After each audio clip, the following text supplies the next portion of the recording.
ছাত্র জনতার গণঅভ্যুত্থানে শাহাদাত বরণকারী ভাই এবং বোনদের রুহের লাভ করা এবং আহতদের সুস্থ কামনায় আজকের এই দোয়া অনুষ্ঠান উপলক্ষে আয়োজিত আজকে ছাত্র জনতার ঐক্য সমাবেশের সংগ্রামী সভাপতি বাংলাদেশ জামায়াত ইসলামী রুহিয়ার শাখার সংগ্রামী আমির শ্রদ্ধাভাজন দায়িত্বশীল জনমানুষের নেতা শ্রদ্ধাভাজন জনাব মাওলানা আব্দুর রশিদ, উপস্থিত আজকের অনুষ্ঠানের সংগ্রামী প্রধান বক্তা গণমানুষের সংগঠন ঠাকুরগাঁও জেলা শাখার সংগ্রামী আমির গণমানুষের নেতা শ্রদ্ধাভাজন দায়িত্বশীল জনাব মাওলানা আব্দুল হাকিম, উপস্থিত ঠাকুরগাঁও জেলা শাখার বিভিন্ন পর্যায়ের নেতৃবৃন্দ, সংগ্রামী রুহিয়াবাসী, সম্মানিত উপস্থিতি, আইন শৃঙ্খলায় নিয়োজিত পুলিশ প্রশাসনের ভাইরা, সম্মানিত সাংবাদিক বন্ধুগণ, সম্মানিত সংগ্রামী ছাত্র জনতা, আসসালামু আলাইকুম ওয়া রাহমাতুল্লাহি ওয়া বারাকাতুহু। মহান রব্বুল আলামিনের দরবারে শুকরিয়া আদায় করছি যে মহান মনি দীর্ঘ 15 বছর পরে উন্মুক্ত ময়দানে আজকে এই বিশাল ছাত্র জনতার গণসমাবেশ আয়োজন করার সুযোগ করে দিয়েছেন। যে মহান মনির আমাদেরকে সুযোগ করে দিলেন, সেই মহান মনিরের দরবারে শ্রদ্ধা উপস্থিতিতে শুকরিয়া আদায় করি, আলহামদুলিল্লাহ। দুরূদ তাসলিম পেশ করছি মানবতার মুক্তিদূত জনাবে মুহাম্মদ রাসূলুল্লাহ সাল্লাল্লাহু আলাইহি ওয়াসাল্লামের প্রতি শ্রদ্ধা প্রদর্শন করছি ওই সকল মধ্যে মুজাহিদ ভাইদের যারা বাংলাদেশে কোরআনের বিশুদ্ধ বাংলাদেশ, ন্যায় এবং ইনসাফ ভিত্তিক বাংলাদেশ গড়ার স্বপ্ন নিয়ে বাংলাদেশ জামায়াত ইসলামীর নেতৃত্ব দেওয়ার অপরাধে, জামায়াত ইসলামীর সাথে সম্পৃক্ত থাকার অপরাধে জীবনের শিকার হয়ে যারা শাহাদাত বরণ করলেন, জামায়াত ইসলামীর শীর্ষ নেতা সাবেক আমির জামাত শহীদ মাওলানা মতিউর রহমান নিজামী রাহিমাহুল্লাহ সহ জামায়াত ইসলামীর শীর্ষ নেতৃবৃন্দ সহ সারা বাংলাদেশে জামায়াত ইসলামী বিভিন্ন পর্যায়ের নেতা কর্মী, ইসলামী ছাত্র শিবিরের কর্মী, মহিলা জামাত ইসলামী ছাত্র সংস্থার যে সকল ভাই এবং বোনেরা ইসলামের জন্য, দেশের জন্য যারা জীবন দিলেন, আমরা তাদের জন্য দোয়া করি। আল্লাহ রাব্বুল আলামিন তাদের শাহাদাতকে কবুল করুন, শাহাদাতের সর্বোচ্চ মর্যাদা দান করুন এবং তাদের শাহাদাতের বিনিময়ে আমাদের এই প্রিয় মাতৃভূমি বাংলাদেশকে দয়া করে রব্বুল আলামিন কোরআনের বাংলাদেশে পরিণত করে দিন। আমরা গভীরভাবে স্মরণ করছি, বিশেষ করে 1 জুলাই থেকে 5 আগস্ট পর্যন্ত বেশিরভাগই খুনি হাসিনার বিরুদ্ধে লড়াই সংগ্রাম করে নিজের বুকে গুলি ধারণ করে ট্যাঙ্কের সামনে, বন্ধুদের সামনে নিজের বুককে ফেলে দিয়ে যারা বেশিরভাগ মুক্ত হাসিনা মুক্ত একটি বাংলাদেশ আমাদেরকে উপহার দিলেন, যাদের রক্তের বিনিময়ে, যাদের জীবনের বিনিময়ে আমরা একটি মুক্ত, বেশিরভাগ মুক্ত একটি বাংলাদেশ আমরা পেলাম। সে সমস্ত ভাই বন্ধুদের জন্য দোয়া করি, আল্লাহ রাব্বুল আলামিন তাদেরকে কবুল করুন, তাদের এই ত্যাগের সর্বোত্তম মর্যাদা আল্লাহ রাব্বুল আলামিন তাদেরকে দান করুন। যারা এই আন্দোলনে আহত হয়েছেন, যারা বন্ধুত্ব বরণ করেছেন, মহান মনিরের কাছে দোয়া করছি, আল্লাহ রাব্বুল আলামিন আপনাদেরকে সুস্থতা দান করুন, আপনাদের পরিবারগুলোকে ধৈর্য ধারণ করার তৌফিক দান করুন এবং আপনাদেরকে এইটুকু আশ্বস্ত করতে চাই, বাংলাদেশ জামায়াত ইসলামী আমরা এই সত্য নিয়ে যে উদ্দেশ্য লক্ষ্যকে সামনে রেখে আহত হয়েছেন, বন্ধুত্ব বরণ করেছেন, শাহাদাত বরণ করেছেন, বাংলাদেশ জামায়াত ইসলামী ইসলামী ছাত্র শিবিরের সমস্ত নেতা কর্মীরা প্রতিজ্ঞাবদ্ধ, আমরা আমাদের স্বপ্ন বাস্তবায়নে আমরা বাংলাদেশের প্রাণপণ লড়াই করছি, স্বপ্ন বাস্তবায়ন করবো ইনশাআল্লাহ। সংগ্রামী তৌহিদি জনতা, আমরা এই সমাবেশের গভীর শ্রদ্ধা করে স্মরণ করছি জাতীয় দলের ঠাকুরগাঁও জেলা শাখার সাবেক সংগ্রামী সভাপতি, বীর মুক্তিযোদ্ধা, এলাকার কৃতি সন্তান জনাব তৈমুর রহমান সাহেবকে, যিনি কিছুদিন পূর্বে যিনি দুরারোগ্য রোগে আক্রান্ত হয়ে যিনি পৃথিবীর মায়া ত্যাগ করে আল্লাহর দরবারে হাজির হয়েছেন।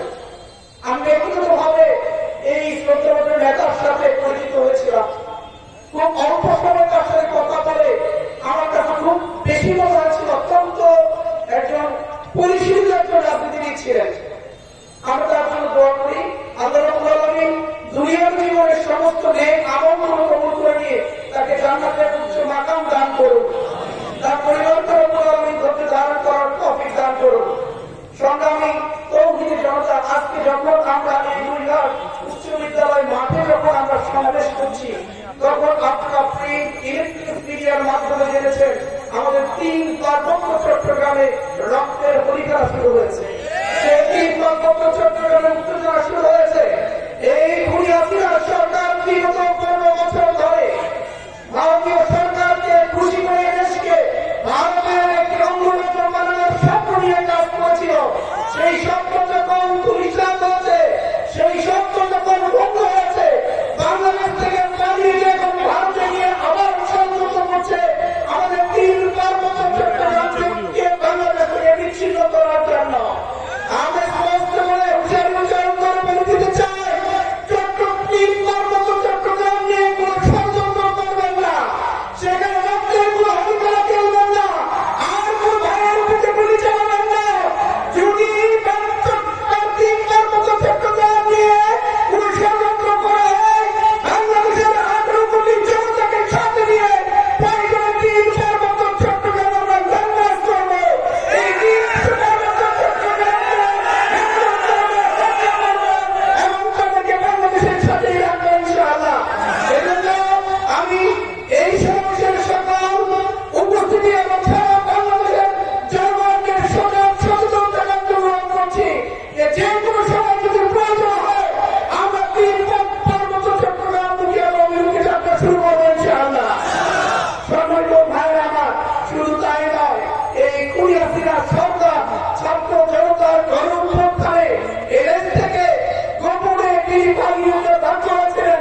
সেই লক্ষণ ছেড়ে বন্ধ করে পিছনে দরজা দিয়ে তার অসংখ্য হাজার হাজার নেতা কর্মীদেরকে একই অবস্থায় বাংলাদেশের ফেলে রেখে নিজের জীবন বাঁচানোর জন্য তিনি ভারতে নিয়ে আশ্রয় নিয়েছেন এবং সেখান থেকে এখন পর্যন্ত তিনি ষড়যন্ত্র করছেন, আবারও স্বপ্ন দেখছেন বাংলাদেশের ক্ষমতার বসতে আসার জন্য।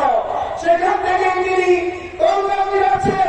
এখন আমরা লক্ষ্য করছি বাংলাদেশের বিভিন্ন সেক্টরগুলোতে এখন অস্থিরতা চলছে।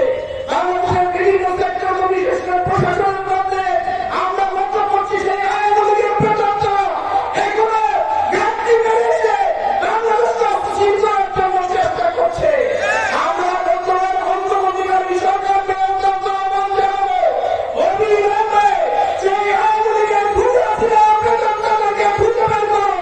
কারা প্রশাসনের বিভিন্ন সেক্টরে ঘাটতি বেড়ে বাংলাদেশের বিরুদ্ধে, বাংলাদেশের জনগণের বিরুদ্ধে এই নতুন অভ্যুত্থানকে ধ্বংস করার জন্য যারা ষড়যন্ত্র করছে তাদেরকে চিহ্নিত করে অবিলম্বে সেই জায়গা থেকে, সেই পথ থেকে তাকে পরিষ্কার করতে হবে।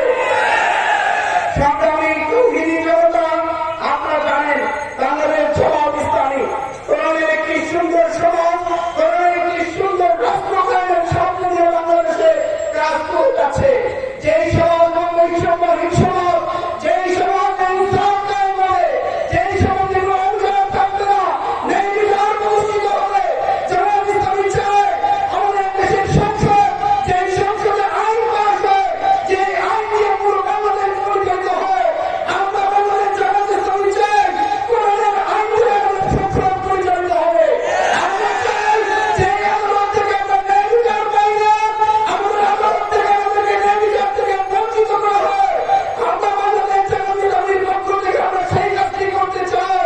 আমাদের আদালতগুলো চলবে কোরআনের আইন দ্বারা, কোরআনের আইন দ্বারা আদালত চললে কেমন হবে, সেখান থেকে মানুষ ন্যায় বিচার পাবে, সেখান থেকে অধিকার থেকে বঞ্চিত হবে না।